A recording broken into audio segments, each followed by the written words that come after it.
அஸ்ஸலாமு அலைக்கும். Hi friends, எப்படி நல்லா இருக்கீங்களா? அமெரிக்காவுக்கு பதிலடி கொடுத்த ஈரானை தொட்ட நீ கெட்ட என்ற தோரணையில் Saudi Arabia, Kuwait, Qatar, Bahrain ஆகிய நாடுகளில் உள்ள அமெரிக்காவுக்கு தொடர்புடைய எரிசக்தி நிலையங்கள், ஐடி கட்டமைப்பு, கடல்நீரை குடிநீராக்கும் தொழிற்சாலை தாக்குவோம் என பகிரங்கமாக எச்சரித்த ஈரான் ராணுவம். மிக மிக முக்கியமான நியூஸ் பார்க்க போறோம். அடுத்து மங்காவில் குண்டு போட்டதாக சன் டிவியில் வெளியான பரபரப்பு வீடியோவின் முக்கிய தகவலின் பின்னணி, அடுத்து விமான பயணம் தொடர்பான ஒரு முக்கிய தகவல், எம்பசியால் வழங்கப்படும் முக்கிய அப்ரூவல் கட்டாயம், இப்படி பல முக்கியமான தகவல் இந்த வீடியோல இருக்கு. வீடியோ ஃபுல்லா பாருங்க. உங்க நண்பர்கள் அனைவருக்கும் கட்டாயமா இந்த வீடியோ ஷேர் செய்யுங்க. இப்போ வாங்க குவைத்துடைய மிக முக்கியமான நியூஸை பார்ப்போம். குவைத்தில் கடந்த 24 மணி நேரத்தில் மட்டும் 7 ட்ரோன்கள் ஈரான் ராணுவத்தால் குவைத் மீது ஏவப்பட்டது. இதுல பாத்தீங்கன்னா 4 ட்ரோன்கள் இடைமறிக்கப்பட்டன. 3 ட்ரோன்கள் மக்கள் நடமாட்டம் இல்லாத பாலைவன பகுதியில் விழுந்துள்ளதாக பாதுகாப்பு அமைச்சகம் வெளியிட்டுள்ள செய்திக்குறிப்பில் தெரிவித்துள்ளது. அமெரிக்க அதிபர் டொனால்ட் ட்ரம்ப் 48 மணி நேரத்தில் ஈரான் முழுவதுமாக ஹர்முஸ் ஜலசந்தி கடல் வழி பாதையை திறக்க வேண்டும், இல்லையென்றால் ஈரானில் உள்ள எண்ணெய் கிணறு, எரிவாயு நிலை அனைத்தும் தரைமட்டமாக்கப்படும் என எச்சரிக்கை விடுத்திருந்த நிலையில் இதற்கு ஈரான் தரப்பு பாத்தீங்கன்னா தற்போது பதிலடி கொடுத்துள்ளது. அதாவது ஈரானின் பவர் பிளான்ட் தாக்கப்பட்டால் ஈரான் பதிலுக்கு Saudi Arabia, Qatar, Kuwait, Bahrain, Oman, Arab Emirates ஆகிய ஜிசிசி நாடுகளில் உள்ள அமெரிக்காவுக்கு தொடர்புடைய எரிசக்தி நிலையங்கள், ஐடி கட்டமைப்புகள், கடல்நீரை சுத்தமாக்கும் ஆலைகள் குறிவைத்து தாக்குவோம் என ஈரான் தரப்பு எச்சரித்துள்ளது. டொனால்ட் ட்ரம்ப் 48 மணி நேரம் டைம் கொடுத்து இப்போ பார்த்தீங்கன்னா 36 மணி நேரம் முடிந்து விட்டது. இன்னும் 12 மணி நேரம் தான் பாக்கி உள்ளது.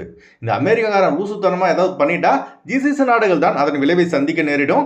ஈரான் இப்போ பார்த்தீங்கன்னா வாழ்வா சாவா என்ற கட்டத்தில் இருக்கு. ஏகப்பட்ட லாஸ் ஈரானுக்கு. முக்கிய தலைவரின் உயிரிழப்புகள், இந்த சண்டையார், பொருளாதார பிரச்சனைன்னு பல பிரச்சனை ஈரான்ல இருக்கு. அதனால இனி ஈரானுக்கு இழப்பதற்கு ஒன்றும் கிடையாது. அதனால வாங்கடா ஒரு கை பாப்பன்னு தில்லா நிக்குது ஈரான். இந்த 79 வயதான டொனால்ட் ட்ரம்பால் உலகமே அமைதி இல்லாம இருக்குங்க. ஸ்ரீலங்காவில் இப்பவே பாத்தீங்கன்னா பெட்ரோல் தட்டுப்பாடு வந்துடுச்சு. எரிபொருளின் விலை 25% அதிகரிக்கப்பட்டுள்ளது. இப்பதான் அந்த நாடு பொருளாதார பிரச்சனையிலிருந்து கொஞ்சம் கொஞ்சமா வெளியே வந்துட்டு இருக்காங்க. இந்த சூழ்நிலையில மீண்டும் பொருளாதார பிரச்சனை ஸ்ரீலங்காவில் வந்து விடுமோன்னு மக்கள் கவலையில் உள்ளார்கள். ஸ்ரீலங்கா அடுத்து பாத்தீங்கன்னா இந்தியாவில் இந்த தாக்கம் ஏற்பட வாய்ப்புள்ளதாக நிபுணர்கள் எச்சரித்துள்ளார்கள். எலெக்ஷன் டைம் என்றதால அப்படியே போயிட்டு இருக்கு.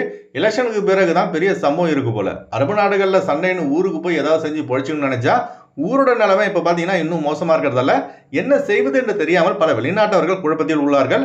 விரைவில் இந்த வளைகுடா சண்டை முடிவடைய பிரார்த்தனை செய்யுங்க. அடுத்த தகவல், சோசியல் மீடியாவில் நேற்று பார்த்தீங்கன்னா ஒரு வீடியோ அதிகமாக வைரலாக ஷேர் செய்யப்பட்டு வந்தது. அதாவது இந்த வீடியோவை சன் டிவி வெளியிட்டிருந்தாங்க. அதில் ஒரு பெண்மணி குவைத் மங்காஃபில் குண்டு போட்டதாகவும் அங்கே எல்லாரும் பதற்றமாக இருக்காங்கன்னு அந்த வீடியோவில் பேசியிருந்தாங்க.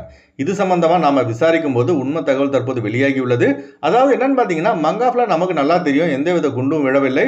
ட்ரோன் அட்டாக் மட்டும்தான் இந்த மினா அப்துல்லா எண்ணெய் சுத்திகரிப்பு நிலையம் மீது நடந்தது. அது தவிர குவைத்தின் மங்காஃப் ஏரியாவில் இந்த மாதிரி எந்த ஒரு சம்பவம் நடக்கல.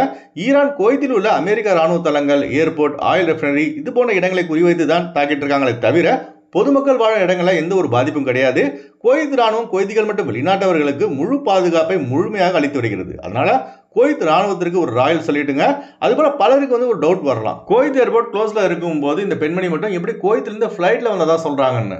ஆக்சுவலி குவைத்தில் பார்த்தீங்கன்னா தினந்தோறும் இக்காமா இல்லாதவர்கள், இக்காமா இருந்து மற்ற இடங்களில் வேலை செய்தவர்கள், இப்படி இல்லீகலாக ஆயிரக்கணக்கான வெளிநாட்டவர் குவைத்தில் இருக்காங்க. இவங்களை பிடிச்சி தான் குவைத்துடைய உள்துறை நாடு கடத்தி வருகிறது. அப்படிதான் இந்த பெண்மணி குவைத்திலிருந்து ஒயிட் பாஸ்போர்ட் எடுத்து இந்தியா வந்திருக்காங்க. இது போன்ற இல்லீகலா குவைத்தில் வசித்து வந்த நூற்றுக்கணக்கான இந்தியர்கள் குவைத் ஏர்வேஸ் விமானம் மூலம் குவைத் ஏர்போர்ட்ல இருந்து டெல்லிக்கு வந்து அங்கிருந்து ட்ரெயின் பஸ் மூலமா அவங்க சொந்த ஊருக்கு போயிருக்காங்க. அதாவது இப்ப பாத்தீங்கன்னா குவைத் ஏர்போர்ட்ல இருந்து ஒன்லி கார்கோ பிளைட், மரணித்தரின் உடலை எடுத்து செல்லும் விமான சேவை மற்றும் இல்லீகலாக பிடிபட்டவர் மட்டும்தான் குவைத் ஏர்போர்ட்ல இருந்து நாடு திரும்பி உள்ளார்கள். மற்றபடி இப்ப குவைத் ஏர்போர்ட் இன்னும் க்ளோஸ்ல தாங்க இருக்கு. இப்போதைக்கு பாத்தீங்கன்னா அர்ஜென்டா ஊருக்கு போறவங்க மட்டும்தான் குவைத்துல இருந்து சவுதி அரேபியா வழியாக மட்டும்தான் இந்தியா இலங்கைக்கு செல்கிறார்கள். எமர்ஜென்சியாக இந்தியா இலங்கை செல்ல விரும்புபவர்கள் மற்றும் ரிட்டர்ன் குவைத் வர விரும்புபவர்கள் ஸ்கிரீன்ல தெரிகிற ஜிஆர் டிராவல்ஸ் நம்பரை தொடர்பு கொண்டு விமான டிக்கெட்டுகள் பெற்றுக்கொள்ளலாம். ஒர்க் விசால உள்ளவங்க ஒரிஜினல் பாஸ்போர்ட் மற்றும் original civil ID or mobile ID மற்றும் எக்ஸிட் பெர்மிட் பயன்படுத்தி செல்லலாம். விசிட் விசா, டூரிஸ்ட் விசா, அப்புறம் பார்த்தீங்கன்னா கேன்சல் பண்ணிட்டு ஊருக்கு போறவங்க எம்பசியால் வழங்கப்படும் டிரான்சிட் சவுதி விசாவை பயன்படுத்தி இந்தியா இலங்கைக்கு செல்லலாம். மற்றபடி புது விசாவில் உள்ளவர்களுக்கு அப்டேட் இன்னும் வெளியாகவில்லை. அதனால புது விசாவில் குவைத் நுழைபவர்கள் கொஞ்ச நாள் வெயிட் பண்ணுங்க.